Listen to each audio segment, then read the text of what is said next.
నా ఉద్యోగం గురించి చెప్పాను కదా ఏమైంది? వెంకటస్వామి చెప్పాడని చెప్పు. సరే, నేను ఇంతకు ముందే చెప్పాను, నువ్వు ఒకసారి అయ్యగారు డబ్బులు అడిగితే నేను ఇవ్వలేనన్నా. నేను ఆల్రెడీ చెప్పాను, నువ్వు వెళ్ళి కాలు పని అయిపోతుంది.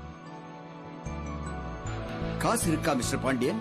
இல்ல ఇది కేవలం క్లబ్ జాబ్ అయినా కాషన్ డిపాజిట్ కట్టాలి. అంత డబ్బు మీ దగ్గర ఉందా? డబ్బు లేదు కాబట్టి జాబ్కి వచ్చాను సార్. పని చేస్తేనే కదా సార్ డబ్బులు వచ్చేది. ఇప్పుడు ఈ జాబ్కి మీరు డబ్బులు అడిగితే మీరు జాబ్ ఇవ్వండి సార్, అప్పుడు నాకు డబ్బులు వస్తాయి కదా సార్. ఆ డబ్బులు మీకు ఇచ్చి ఈ జాబ్ నేను కొనుక్కుంటాను సార్. మీరు నాకు డబ్బులు ఇస్తారా సార్?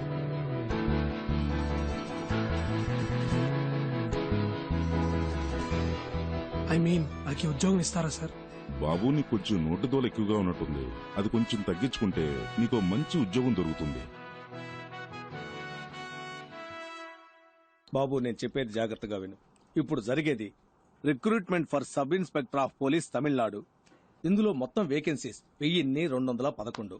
కానీ అప్లై చేసింది 44,937 మంది. కావాల్సింది ఇంతమంది, కానీ అప్లై చేసింది అంతమంది.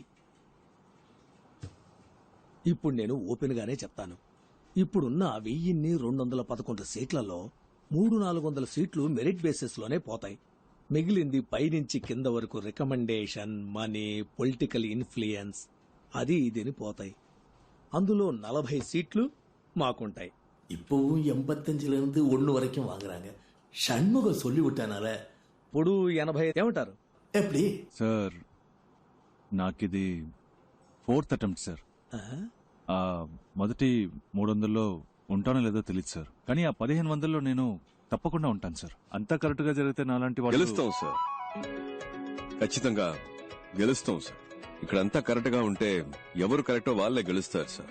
విషయం లేనోళ్ళేమో ఇక్కడ, విషయం ఉన్నోళ్ళేమో ఎక్కడో అలా కనిపించకుండా మాయమైపోతున్నారు సార్.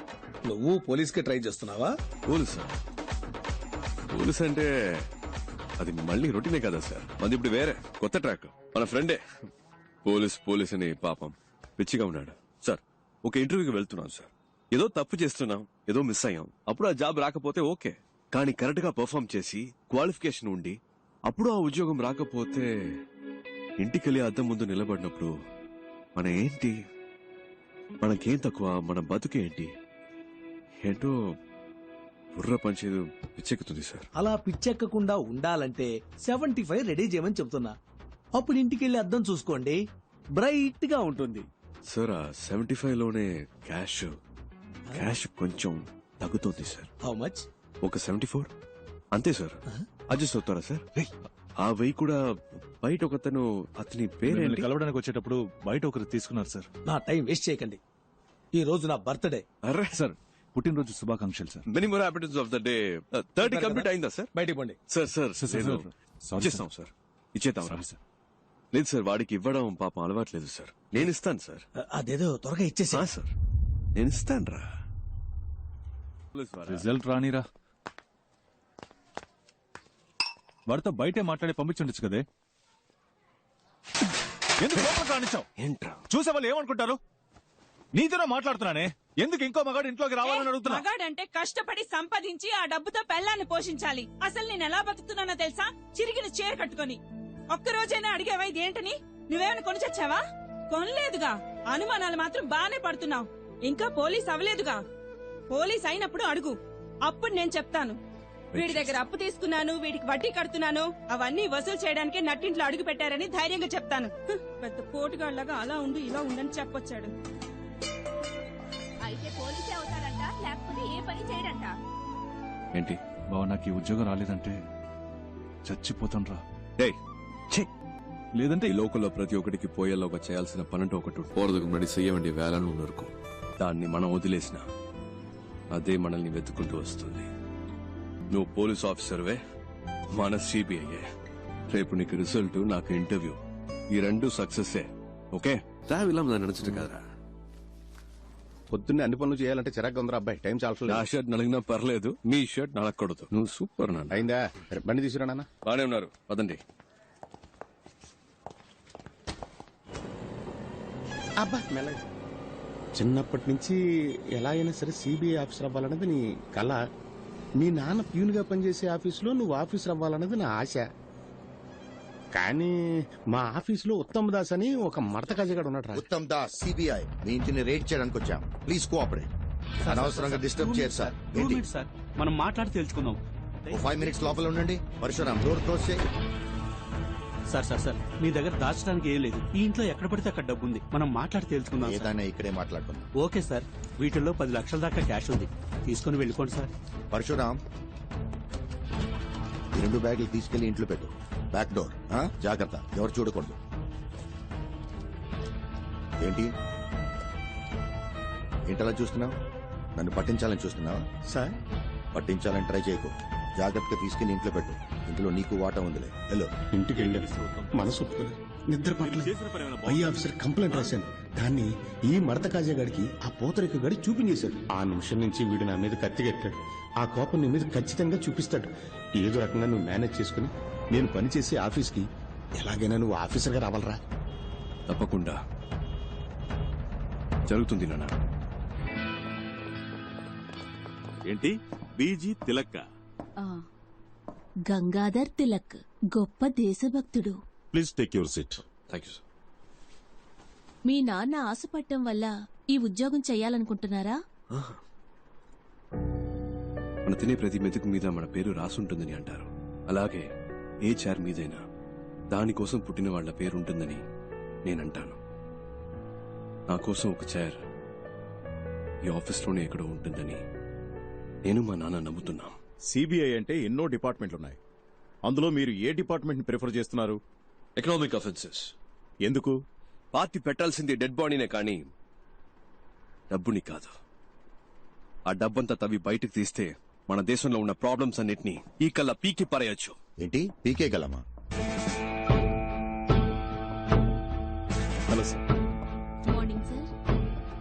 ఏం లేదు, పీకేస్తానని వినపడింది. ఏం పీకుతామని అడుగుతున్నాను. నేను ఒక్కడనే ఏదో పీకిస్తానని చెప్పట్లేదు సార్. మనందరం కలిస్తే తప్పకుండా ఏమైనా పీకొచ్చు సార్. పీకుదాం, నువ్వు కంటిన్యూ చేయి. ఫిజికల్ టెస్ట్ పేపర్ చూడు. ఏంటయ్యా ఇతను హైటు? సార్ నిలబడి చూద్దాం.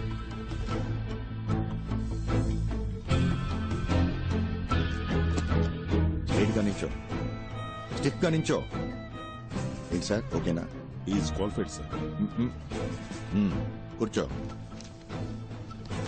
హైట్ చాలా ఇంపార్టెంట్ మ్యాన్. నువ్వు డ్యూటీలో జాయిన్ అయిన తర్వాత మీ పై ఆఫీసర్ తప్పు చేస్తాడు. అంతెందుకు, లంచమే తీసుకున్నాడు అనుకో, నువ్వేం చేస్తావు? పట్టించొద్దు అని నిన్ను ప్రాధేయపడతాడు. అంతెందుకు, నీ కాలు పట్టుకున్నా కనికరించకుండా తన పై ఆఫీసర్స్ కి ఆకాశరమణ ఉత్తరం రాస్తావా? డెఫినెట్ గా నేను అలాంటి పని చేయను సార్. అయితే నువ్వు తప్పకుండా పైకి వస్తావు. ఆకాశరామన్ ఎవడు సార్ మధ్యలో? నా పేరు అడ్రస్ రాసి మంచి పాస్పోర్ట్ సైజ్ ఫోటో అంటించి బాగా ఓపెన్ గానే చేసి సస్పెండ్ కాదు సార్, డిస్మిస్ అవ్వడానికి కావలసిన అన్ని పనులు చేసి వాడిని సారీ సార్ వారిని రచ్చరచ్చ చేస్తాను సార్.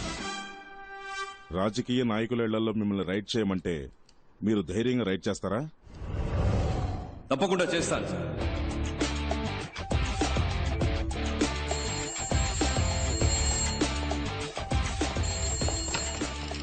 హలో. హలో, సిబిఐ నుంచి మాట్లాడుతున్నాం సార్. స్టేషన్ ఇన్స్పెక్టర్ ఎవరు? ఇవాళ ఆయన లీవ్ సార్. నేను సబ్ ఇన్స్పెక్టర్ మాట్లాడుతున్నాను. నేనే ఇన్ఛార్జ్. ఓకే, మీ పేరేంటన్నారు? చిరంజీవి సార్. చిరంజీవి, నేను చెప్పేది జాగ్రత్తగా వినండి. సార్. ఇవాళ ఒక రైడ్ చేయబోతున్నాం. సార్. వెంటనే ఇంకో ఎస్ఐ లేదా ఇతర కానిస్టేబుల్స్, ముఖ్యంగా ఒక lady constable okay sir. Gandhi బొమ్మ దగ్గరకు వచ్చేయండి. Okay sir. టీమ్ గా అక్కడి నుంచి రైడ్కి వెళ్తాం. అర్థమైంది sir. Okay, got it? Got it sir.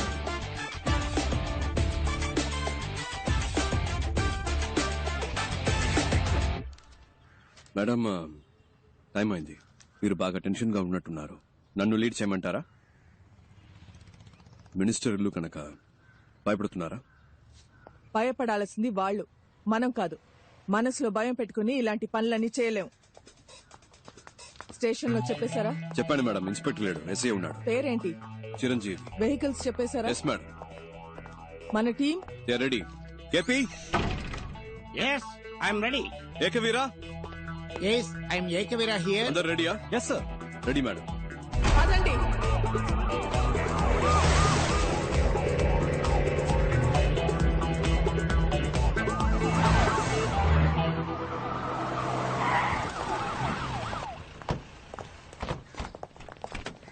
So ఇప్పుడు మనం ఒక విఐపి ఇంటికి వెళ్తున్నాం. మీరు ఫుల్ డే మాతోనే ఉండాలి.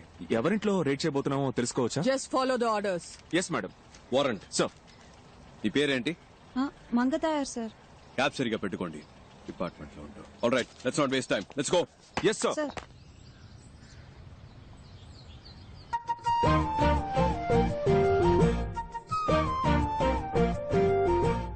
అయ్యా, మీ పద్ధతి ఎప్పుడు ఇలాగే ఉంటుందా? హేరా గాంధీ, నెహ్రూ, బోసు, నేను మాదంతా ఒకటే పద్ధతి. బోస్ అంటే మీ అందరికేమో నేతాజీ, నాకేమో బోసు. ఎందుకంటే మీ ఇద్దరం చాలా క్లోజు. వాళ్ళు మీరు ఒకే ఏజ్ గ్రూప్ అయ్యా? అయ్యో, నా ఏజ్ గ్రూప్ కదమ్మా, మా నాన్న ఏజ్ గ్రూప్ అమ్మా. ఏదో అదే కంటిన్యూ ఏమో ఫోటో తీస్తే బాగుంటది కదా. నవ్వండి.